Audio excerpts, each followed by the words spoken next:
Hey guys, Ty Rucker here with Crypt Monkey Studios. I wanted to take a minute to share with you our playmat design. Now this one that I'm going to show you tonight is just a printed mock-up of what we're going to be doing. This is actually what you'll get on the print on demand if we can reach that stretch goal. But for the add-on, this is what it'll look like, but it'll be on a 1/16 inch rubber pad, a foam pad. So we've worked really hard to try and keep it simple and easy to use while providing you with tools that make sense for the game and will help out. So we hope you like it, and let me show you how it works. Okay guys, the first thing I want to do is thank Zach Stoltenberg. He was a big fan of the idea. He actually was the first one that said we should do a playmat for Jack the Ripper. We met him at Geek Way to the West 2016. And well, he had lots of great ideas, and this is just one of the ones that we listened to him on and actually changed our stretch goals for the Kickstarter. So let me show you how this works. Oh, and also let me say that if it's hard to see any of this stuff in this video, we've got the image online in our Kickstarter page, and you can look at it there too to kind of see what it is that I'm pointing at in this video.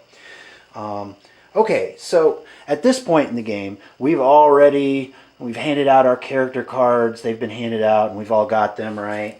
So that doesn't go on the mat. That goes in front of our players. But what does go on the mat, and I'm going to start with these obvious things first. First, we've got the Ripper deck, of course. That goes in this spot that looks like the back of the Ripper deck, right? So it goes right there. And then as we flip these guys over, you know, they'll go right here in the discard pile. Watch each other's back so the Ripper will... Oh.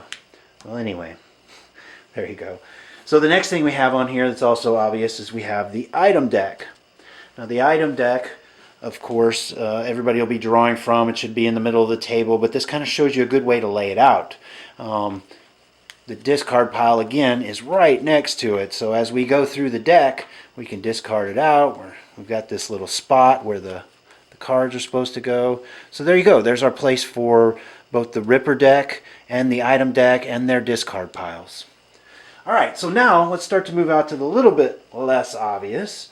The next thing that I want to talk about is the character descriptions. And I'm going to move the camera a little bit. I'm going to zoom in a little bit so I can point a couple of these guys out. Here you see we have Victoria Beatty, and then it gives her description. Now the reason that we've done this, we've added these, I mean, after a very short time in playing Jack the Ripper, you learn the characters anyway.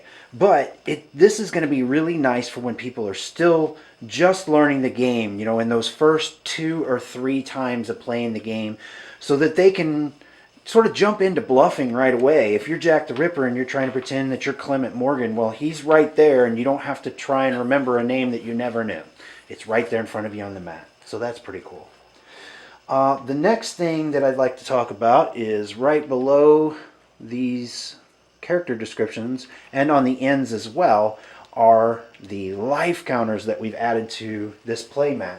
Now, if you get the add-on playmat, now this is a printed playmat, but if you get the add-on, it's a 1/16 inch rubber foam mat. And when you get that, you're actually going to get tokens for your life counters that go on this mat. You're going to get 5 life tokens. Now, with the print on demand, if we reach our stretch goal, you'll just get the printable. But you can use glass beads or something like that for your life counters. You know, as you go around here. So something like that, or you could put coins or anything you wanted on there, just that you've got these at least used, you know, throw a die on there or something like that. So that's pretty neat.